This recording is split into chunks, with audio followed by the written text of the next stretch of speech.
శుభమస్తు. ఓం నమ శివాయ. కైలాస శిఖరే రమ్యే, కైలాస పర్వతం పైన ఆదిదేవుడు కొలువై ఉన్నాడు. వెళదాం, చూద్దాం.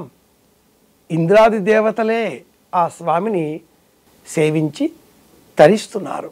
మానవులం మనం ఎప్పుడు వెళ్ళాలి, ఎలా వెళ్ళాలి?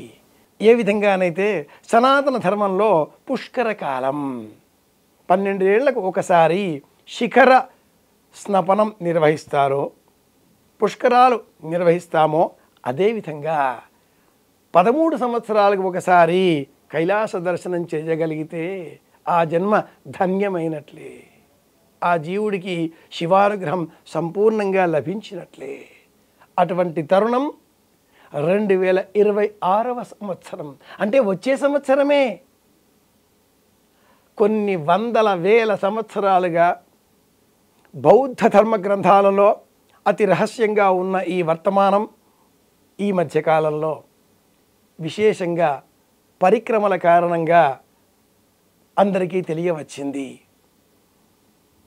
2013వ సంవత్సరం అనంతరం ఇదే 2026వ సంవత్సరం వచ్చే సంవత్సరం.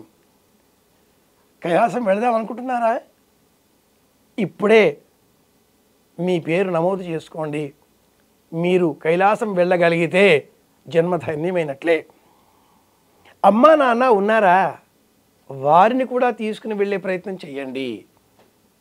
కైలాసానికి ఒక్కరు వెళ్ళకూడదు, వెంట ఎవరినైనా తీసుకుని వెళ్ళాలి. ప్రతి సంవత్సరం వెళ్ళాలి అన్న తాపత్రయం ఉంటుంది.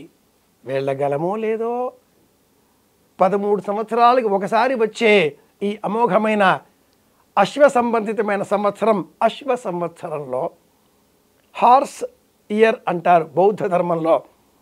ఈ ఒక్క సంవత్సరం పరిక్రమ చేస్తే చాలు, 13 సంవత్సరాల పరిక్రమ చేసిన పుణ్య ఫలం మనకు లభిస్తుంది, పరమేశ్వర అనుగ్రహం లభిస్తుంది. కనుక హర హర మహాదేవ, శంభో శంకర అంటూ పరమేశ్వర దర్శనం చేద్దాం, కైలాస పరిక్రమ చేద్దాం, శివానుగ్రహాన్ని పొందుదాం. శుభమస్తు. ఐ డ్రీమ్ ప్రేక్షకులకు నమస్కారం. గురుగారు నమస్కారం. గురుగారు నమస్కారం అబ్బాయి. గురుగారు, చివరికి ఈ కార్తీక పురాణంలో పురంజయుడు ఏమయ్యారు గురువుగారు? 22వ కథ ఈ అంశాన్ని తెలియజేస్తుంది. కార్తీక పౌర్ణమి వ్రతం ఎలాంటిది అంటే అమోఘమైన పుణ్యబలాన్ని మనకు కలిగిస్తుంది, యుద్ధంలో విజయాన్ని అందిస్తుంది. పున్నమ నాటి వెలుగులు అంటారు.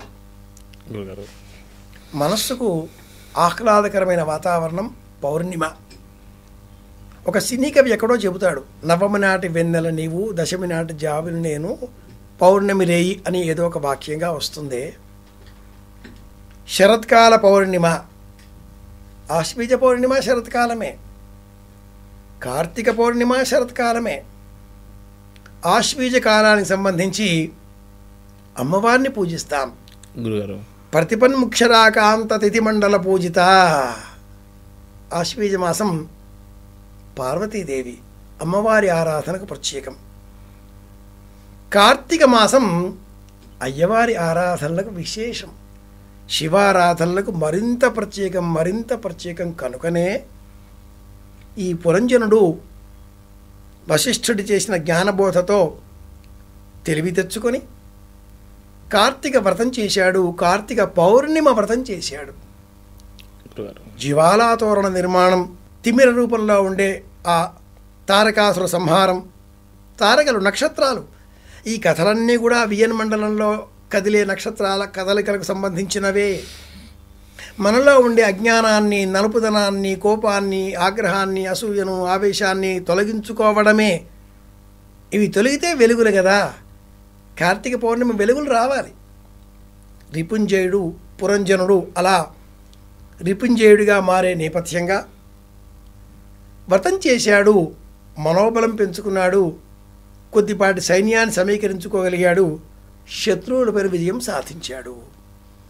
ప్రతీకాత్మకంగా ఉండే ఈ 22వ రోజు నాటి కథలో అంశాలు ఏమిటి అంటే, కార్తీక పౌర్ణిమ వరకు మనం వ్రతం చేస్తే ఆ వ్రత పుణ్య ఫలం బలం కారణంగా తదనంతరం మనలో ఉండే 6 శత్రువులు కామక్రోధ లోభమోహ మదమాత్సర్యాదులు అవి తొలగిపోతాయి.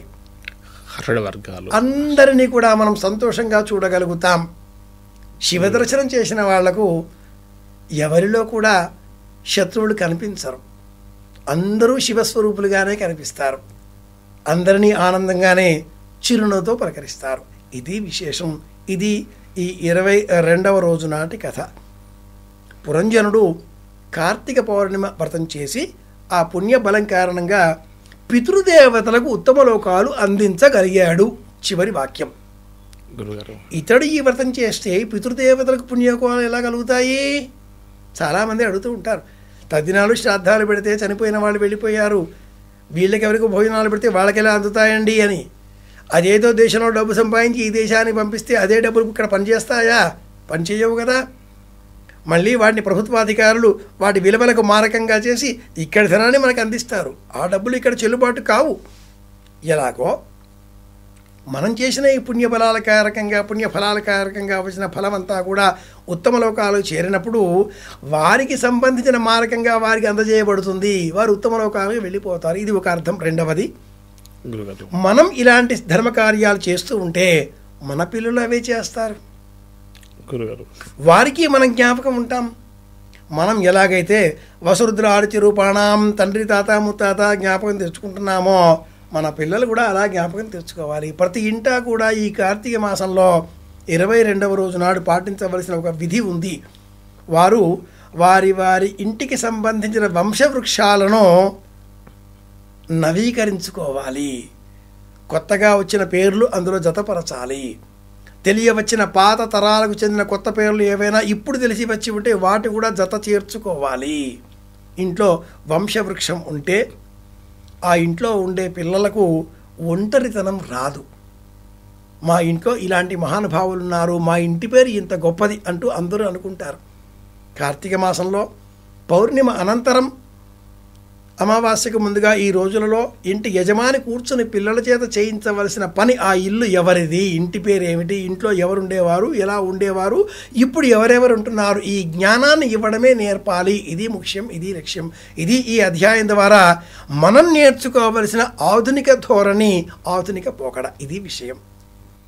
గురుగారు, 22వ అధ్యాయంలో చాలా చక్కటి విషయాలు, మరీ ముఖ్యంగా వంశవృక్షం గురించి చాలా చక్కగా వివరించారు గురుగారు. ధన్యవాదాలు గురుగారు. కృష్ణార్పణం.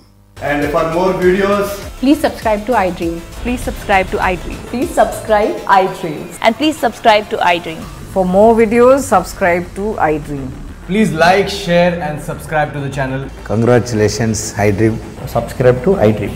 Subscribe to iDream. So subscribe to iDream Media. iDream ki iDream team andarki huge congratulations. Please subscribe iDream Media. Please subscribe to iDream. Subscribe iDream. Please subscribe to iDream. iDream అంటే నా కళల ఛానల్ను సబ్స్క్రైబ్ చేసుకున్న నోరు తిరుగుతలేదు. మీరైతే గంట గుర్తు కొట్టండి. For more such videos, please subscribe to iDream. Subscribe to iDream. Please subscribe to iDream. Please subscribe iDream Media. Please do subscribe to iDream. Please subscribe to iDream Media. For best entertainment and information, please subscribe iDream. And don't forget to subscribe to iDream.